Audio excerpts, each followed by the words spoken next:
Hey, what's up, guys? Today we are checking out the official LineageOs nightly builds. So, without further ado, let's get started. Let's start with the basics. The build number is on December, and it has the December 5 security patch. And you can see this. The build is official nightly 18. Every night, new build comes, or 2 to 3 days, a new build will be released.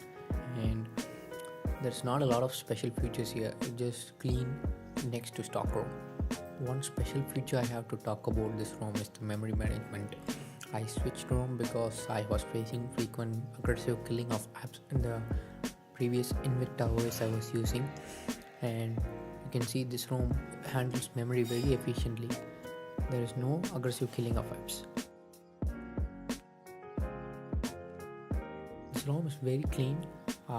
The one just feature which can talk about is the privacy guard, which is present in almost all ROMs now. Using privacy guard, you can control apps to prevent waking up your device, sleeping up your device, control text permission, location, other permissions, and so on. The stock Motorola gestures are present, like double twist for camera and double chop for flashlight. There's also fingerprint for home. You can use it if you want, and there are no additional features with the custom settings app or inside settings app. There is nothing. That's it for the features for this ROM.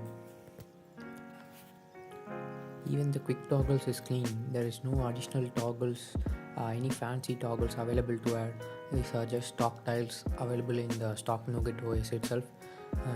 You can just add for controlling the ambient display and the caffeine, which is also present in the stock ROM.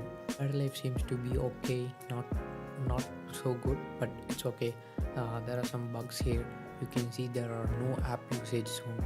The standby time is nice, but the usages are draining more often because the kernel isn't optimized very well. You can see there's also another bug inside the data usage. Only the Android OS uses the data. Other OS doesn't use the data. It shows so, but other apps work fine. The data and Wi-Fi works fine, but just the usage statistics which is broken. Okay, that's it for this ROM review. Thanks for watching. Stay tuned. Subscribe if you haven't already.